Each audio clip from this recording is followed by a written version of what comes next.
আজকে 11ই ফেব্রুয়ারি, এখন সময় হয়েছে সকাল 9টা। এখন আমরা রওনা দিলাম ভুজ থেকে দ্বারকার উদ্দেশ্যে। ভুজ থেকে দ্বারকার দূরত্ব হলো 405 কিলোমিটার এবং যেতে সময় লাগে 7 ঘন্টা।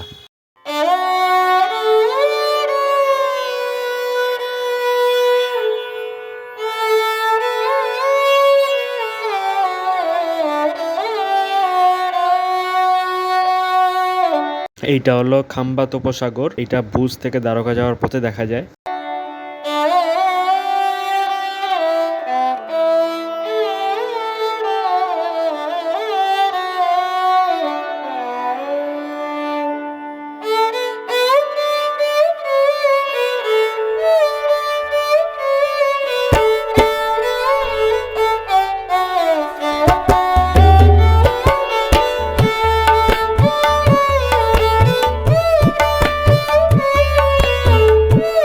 এটা হলো রিলায়েন্স ফাউন্ডেশনের ম্যানুফ্যাকচারিং কমপ্লেক্স, এটা অবস্থিত হলো গান্ধীধামে।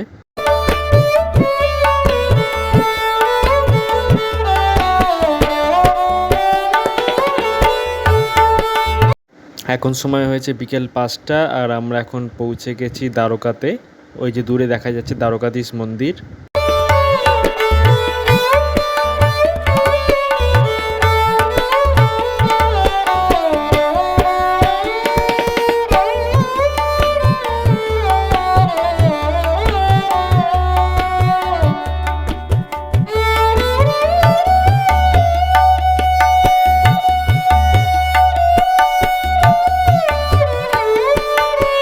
হোটেলে চেক ইন করেই আমরা চলে এলাম দ্বারকাধীশ মন্দিরে। দ্বারকাধীশ মন্দির কিন্তু ভোর 5টা থেকে রাত 9টা অবধি খোলা থাকে। এই দ্বারকা মন্দির কিন্তু শ্রীকৃষ্ণের 4 ধামের অন্যতম মন্দির।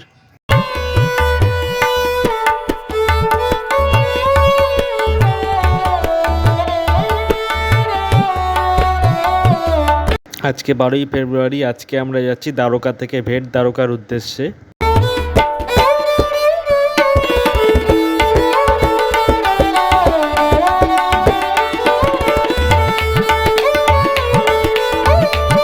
আগে কিন্তু দ্বারকা থেকে বেট দ্বারকা যেতে হতো নৌকো করে।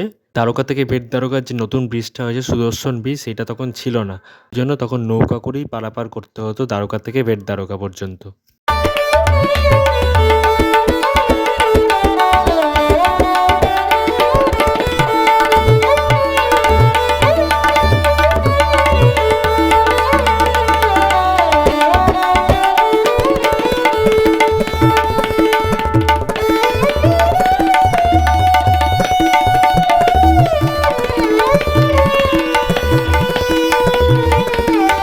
এইখানে কিন্তু প্রচুর সংখ্যায় ফ্লেমিঙ্গো দেখা যাচ্ছে। ফ্লেমিঙ্গো কিন্তু এখানে চট করে দেখা যায় না।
এই যে ব্রিজটা দিয়ে আমরা যাচ্ছি, এইটা হলো সুদর্শন ব্রিজ, এটা নতুন হয়েছে।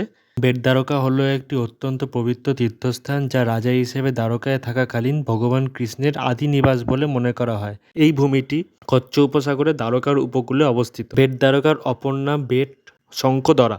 দ্বারকায় রাজত্বকালে ভগবান শ্রীকৃষ্ণের প্রকৃত আবাসস্থল বেট দ্বারকা ছিল বলে মনে করা হয়। কথিত আছে যে ভগবান তার পরিবারের সাথে বেট দ্বারকায় বাস করতেন। এই স্থানের নামকরণ হয়েছে ভগবান শ্রীকৃষ্ণ তার বন্ধু সুদামার কাছ থেকে এই স্থানে যে বেট বা উপহার পেয়েছিলেন তার নামানুসারে। বেট দ্বারকার মন্দির সকাল 9টা থেকে দুপুর 1টা অবধি খোলা থাকে, আবার বিকেল 3টে থেকে সন্ধ্যে 6টা অবধি খোলা থাকে।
আমরা বাস থেকে নেমে পড়লাম এবং একটা অটো বুক করে চললাম বেটদ্বারকার মন্দিরের উদ্দেশ্যে। বেটদ্বারকার মন্দিরের রাস্তা যেহেতু সরু, ওইখানে বাস যাবে না, ওইখানে অটো যাবে। এইটা হলো বেটদ্বারকার মন্দির। ভিড় আছে, প্রচণ্ড লাইনও হয়েছে। ছেলেদের জন্য আলাদা লাইন, মেয়েদের জন্য আলাদা লাইন। বেটদ্বারকার মন্দিরের ভেতরে কিন্তু ছবি তোলা অ্যালাউ নয়, তাই জন্য আপনাদের মন্দিরের ভেতরটা দেখাতে পারলাম না।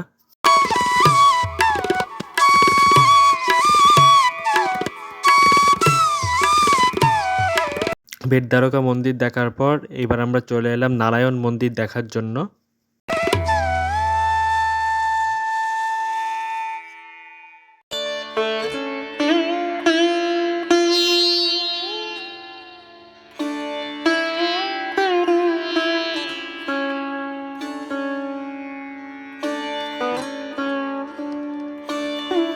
এরপর আমরা আবার ফিরে যাচ্ছি আমাদের সেই বাসের উদ্দেশ্যে, যেখানে আমাদের বাস রাখা আছে। ওখান থেকে এবার বাসে চেপে দ্বারকার উদ্দেশ্যে রওনা দেবো।